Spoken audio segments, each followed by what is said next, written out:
Hello, everyone. I'm Bob Ackerman, the editor-in-chief of Signal Magazine, and welcome to our Signal Media Executive Interview.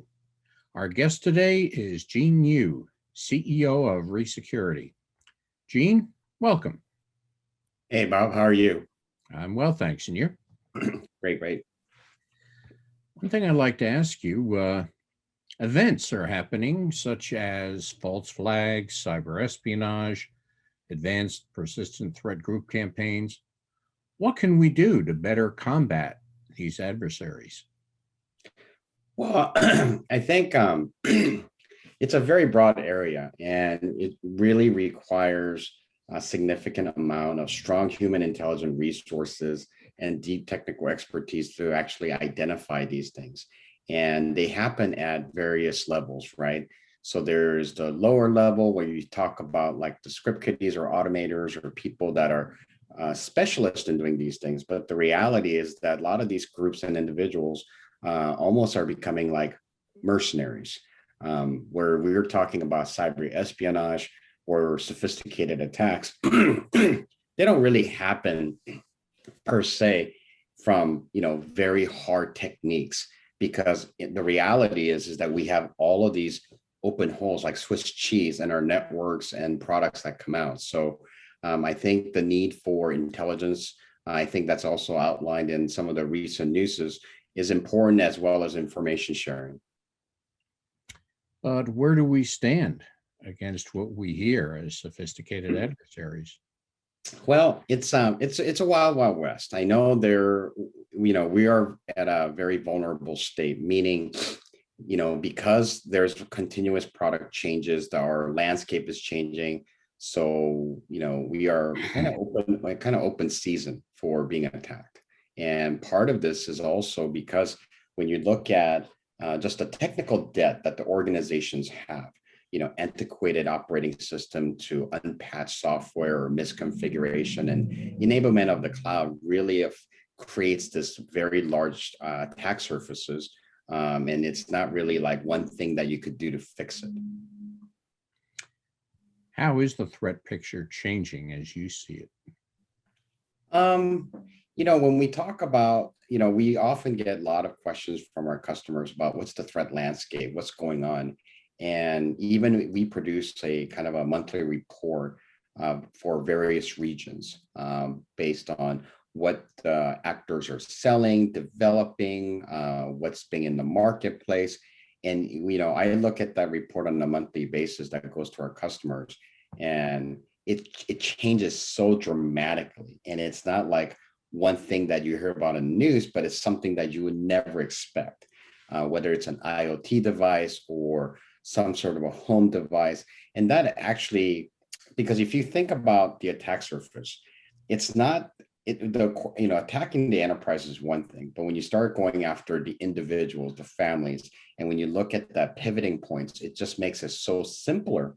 And as we have all these connected devices, it just kind of makes it very sprawling wide. During the pandemic, how has that threat picture changed? I'm sure it has. So there's a lot of kind of news about that, right? Obviously there's a lot of fraud going on with COVID, PPP loans, banks dealing with a lot of these fraudulent PPT claims. And those are typical criminal activities from the past, right? The wire frauds, the money laundering, and what have you. But when we looked at COVID during the COVID period last year, believe it or not, we didn't see a significant attack, as in like, organizations were breached or what have you. What we did see was really advanced adversaries going after really, I hate to use the word supply chain, but the reality is that because a lot of organizations use third parties, cloud enabled, versus back in the days when we used to have a data center, right? And then we had networks, and we had, segmented firewalls for supplier versus corporate versus internet. When we decoupled our own data center from the inside and then allowed or enabled business to grow through these cloud enabled apps, that design and the landscape really changed. I know there's a lot of talk of the zero trust and everything else, but it's something that we've been doing for a very long time. But during the COVID time, we saw a lot of attack on a lot of these supply chains because all of a sudden people were actually using, for example, before you'd have to go in through the corporate network to get to the cloud enabled apps. That's how usually it was configured. But once we had the COVID, everybody started working remote. So VPN just got flooded. They're like, okay, we need to open up these apps to the public. And all of a sudden, these cloud enabled applications, whether it's Salesforce, you name it, it just opened it up for everybody. So of course you're going to see, all of a sudden credentials being harvested. And then of course, with not having prepared for, Cat D problem, right? Category D disaster, when you start having, okay, let's enable VDI on home computers. Let's get everybody connected using iPad. Let's enable them. And of course, that's going to increase the problem. So that really opened up a lot of these, what I call supply chain or these cloud enabled apps to be, vulnerable. You touched upon telework. How has telework, people working from home without potentially having the same security at the office, changed the threat picture? In 2019, we actually made a conscious decision to go full virtual because we were dealing with because we work with, we are actively monitoring, engaging with, various marketplaces and criminal organizations. So when we are working with, trying to identify, APT campaigns and identifying cyber criminals that's focusing on cyber espionage and, all these false flags that happen. So we actually decoupled ourselves in preparation for that. Now, when the whole telework really happened, I think people were like, hey, I get to work from home. We have remote desktop, we have VPN. The problem in the enterprises, and I think just generally any organization, the biggest problem even during non-COVID was that anything that's connected to the VPN was hard to patch.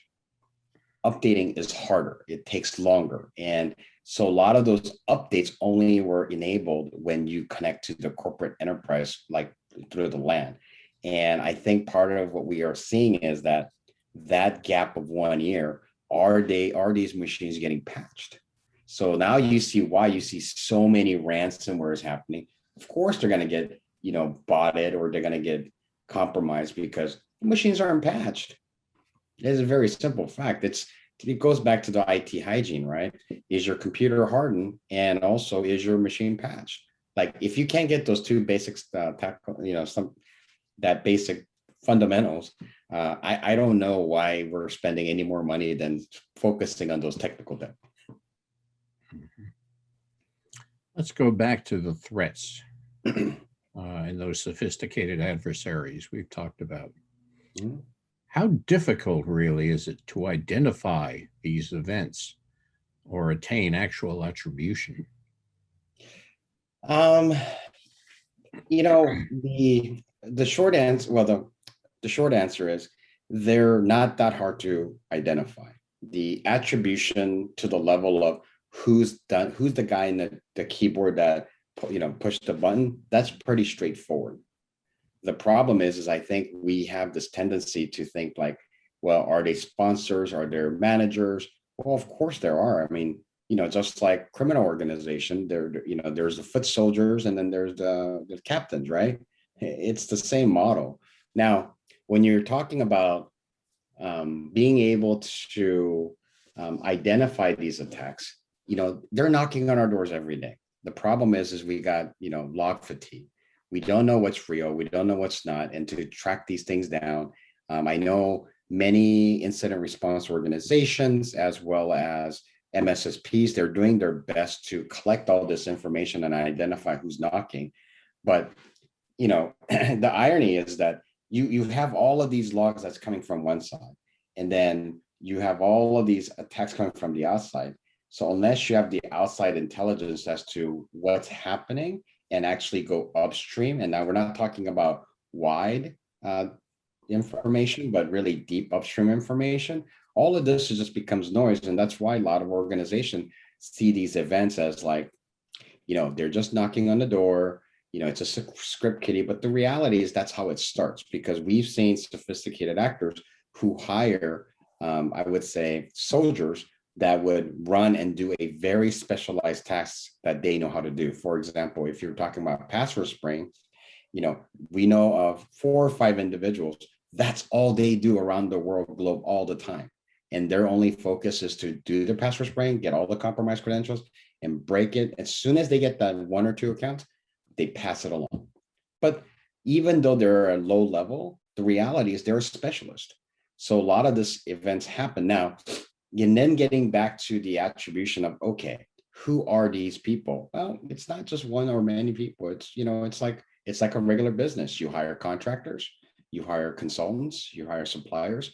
And to the level from our business perspective, yeah, we can monitor those because we're constantly actively engaging, understanding, and mapping all of these monikers and actors to their kind of tactics.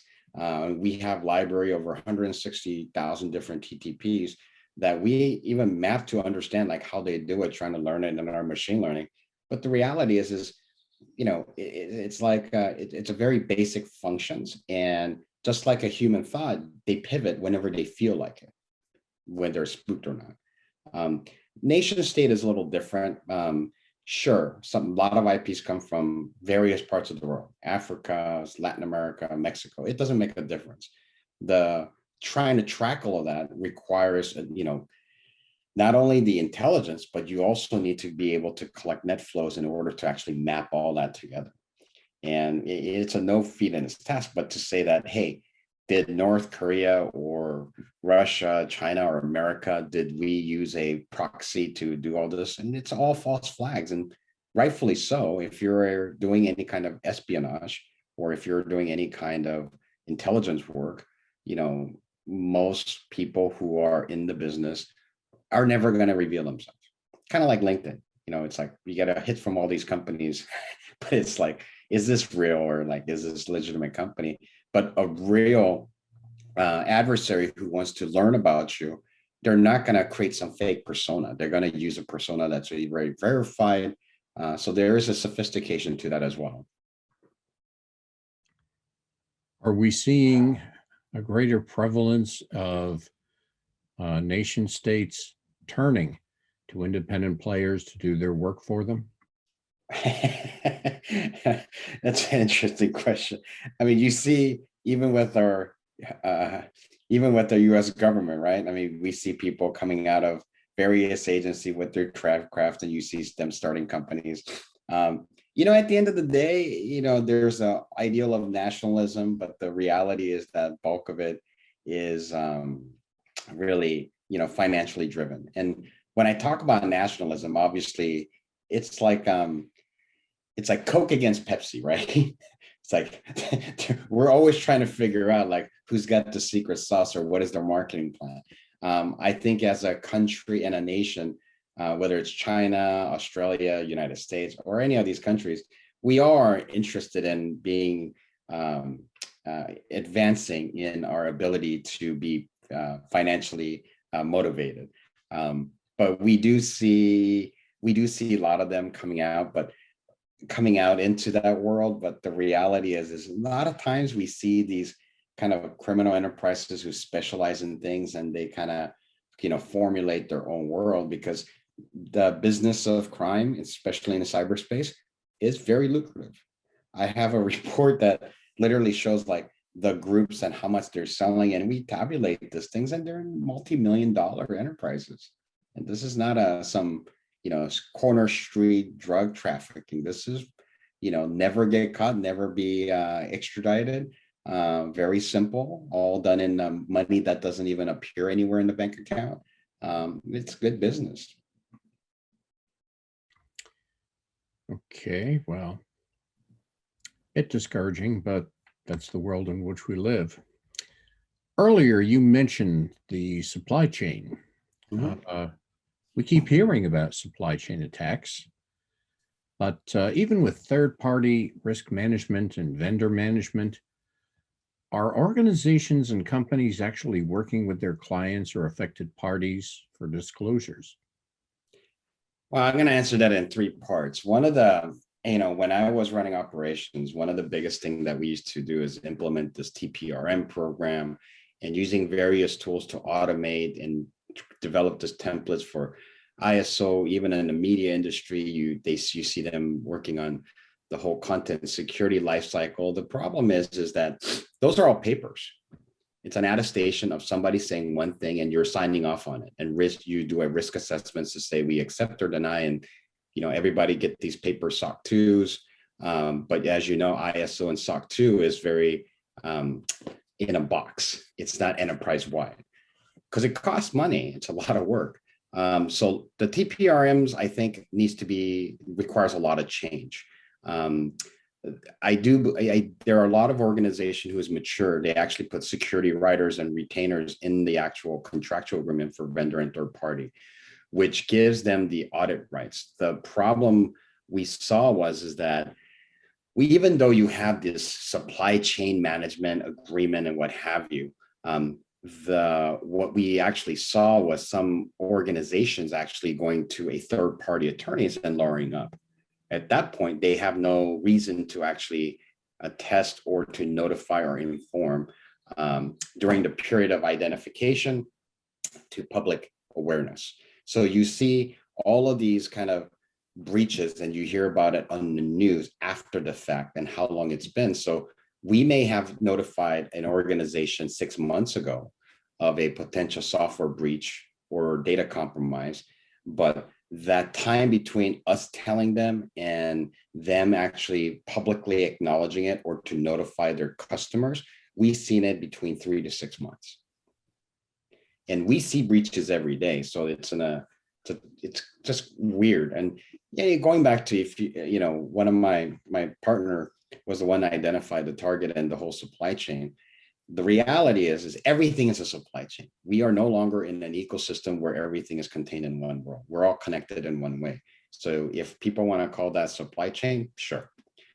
I get gas down the street and they have internet connection and I swipe my card through their Square or Stripe app.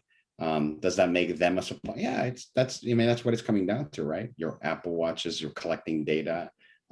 So I think it's focused on the fact that, yeah, organization may be doing great, but the supply chain is creating this risk. Well, that's not really true. Like, what have you done to protect your data in your supply chain? So even if you talk about, let's say, cloud-enabled service providers, you're using all these cloud infrastructure. Well, did you encrypt the databases? Did you have a network segmentation within the cloud? Do you have all the logging? Like, you have to treat it like it's something that you already have in your environment. And people are they're moving so fast with this digital transformation, enabling fintech, artificial intelligence. Let's put data into the cloud and use some amazing AI to run through and do a better for sales forecast. Well, how are you protecting that data? Something I'm curious about, quick question. You folks work a great deal with threat intelligence. Do you have your own list of threat actors that you keep an eye on? Oh, yes.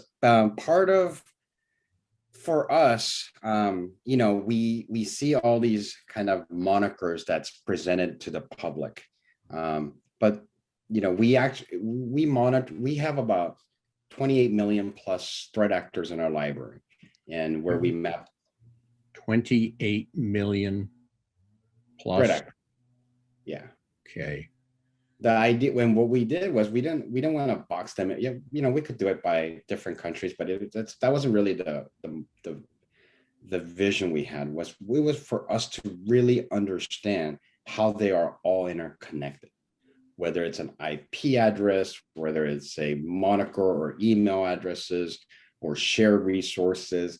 Especially when you're talking about supply chain espionage or APTs, all of this matters. So we have this ginormous library where we could reference, and obviously for law enforcement. It helps create a very simple link analysis to see and identify these people. And then we have set that are what we call tier ones, where they don't really exist anywhere. They don't use internet. They have their own mechanism to communicate. And we try to develop those relationships, whether it's through, face to face, or, regional people that we have relationship, chain of assets that we like to develop.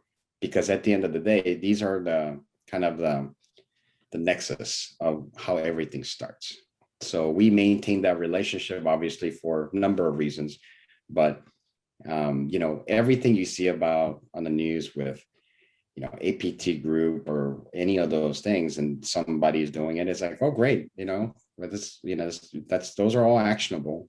But, where we go when we start getting into deep and not monitoring, but understanding how they work, and then, their locations, their, friends and families, where they like to eat. I mean, those are things that it's kind of important at the end of the day, because we could see where they're hopping to in different parts of the world, where they're traveling.